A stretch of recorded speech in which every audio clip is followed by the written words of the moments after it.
How you doing? We're here at Futureyard in Birkenhead. Lifesigns are playing tonight. I'm here with John. How you doing, bud? Not too shabby. Good.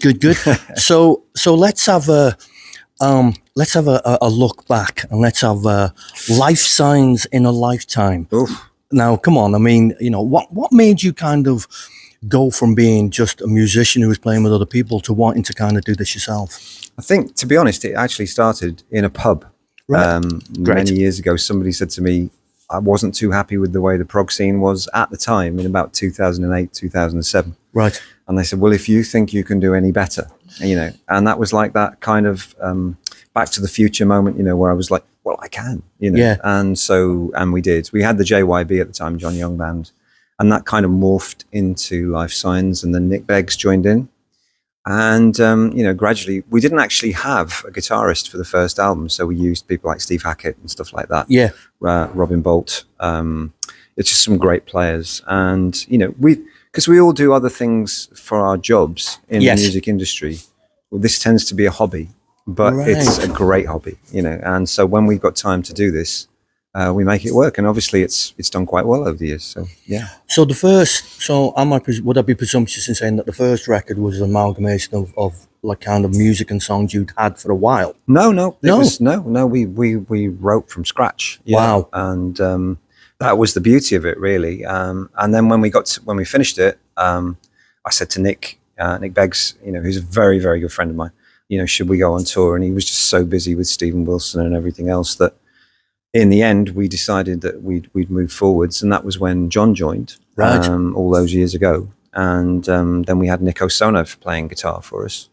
So it's morphed through a few things with many friends. Frosty departed, Zoltan Chertz came in. Right. And luckily tonight you get to see Frank Van Essen for the first time. So, we've been very fortunate. Simon Phillips played drums with us on the cruise.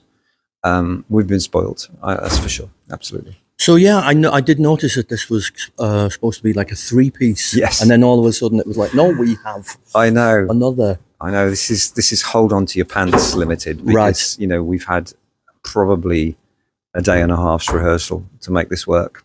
But Frank's brilliant, and he also adds viola to the repertoire. Wow! So you'll be seeing that as well. And in general, it's it's a beautiful thing for the future, and that's the main thing. So yeah. And of course, you're coming off the back of being, of course, on tour separately in Europe. How was that? Well, yeah. I mean, we mix and match, as I say. My day job is Bonnie Tyler. Yes. So I work for her throughout the year, all over the world. Yeah. And really, we fit this in between. But this has become more popular. We've just done 2 American tours. This is our 5th, 6th cruise to the edge. So it's taking up a lot of our time. We're just booking a European tour for the beginning of next year. And obviously we have new records coming out. There's an anthology that we're working on. Oh, brilliant. Plus there will be the Blu-ray finally released, and then a new album. So there's a lot going on. Yeah, I was going to get into the fact of new music and maybe a new album kind of on the way, because we've had some great live records. You graciously gave me the live in the Netherlands album, which I played to death for a week and was incredible. And I was going to say, but studio-wise, is it on the horizon? Yeah, very much so. Very much so. We're just gearing up for.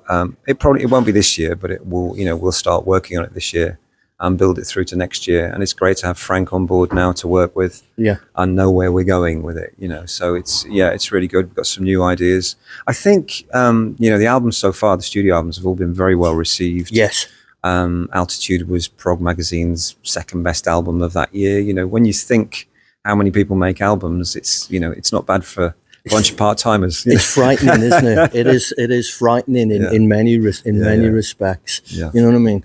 Although, like I say, for me, I don't know a lot about that kind of prog scene. Do you know what I mean? And for me growing up, it wasn't my thing. No. So for me, I don't know how that works and what gets in and what doesn't. Probably best, actually. And because I look at top 10s, and to me, I just go, they're all great records. I don't know how you decipher. You know what I mean? But which do you prefer? Do you prefer doing the Lifesigns stuff, or do you like just being part of a band that's they're with someone completely else? different animals. Yeah. Obviously, with Lifesigns, I have between us, we're a very small team. We have to arrange everything. So we've got your hotel hotels, your bookings, you know, everything from what food we're eating tonight, you know. Of course. Whereas when you're in a band, then it's all just done, you know, and that's really nice. You turn up, everything's sorted, you know. I have to say, this is a wonderful team, and it's a pleasure to work with.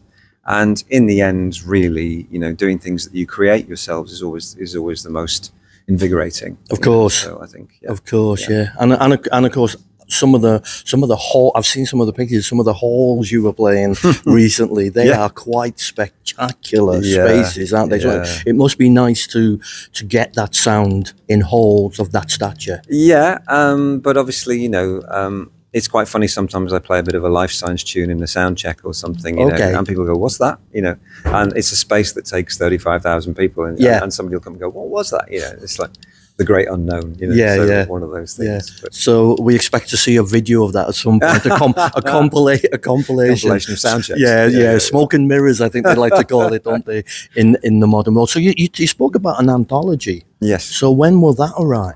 I think that'll be fairly imminent. We're probably going to do that before the end of the year, and we will make the record and arrange for distribution. We work on a different basis to most bands.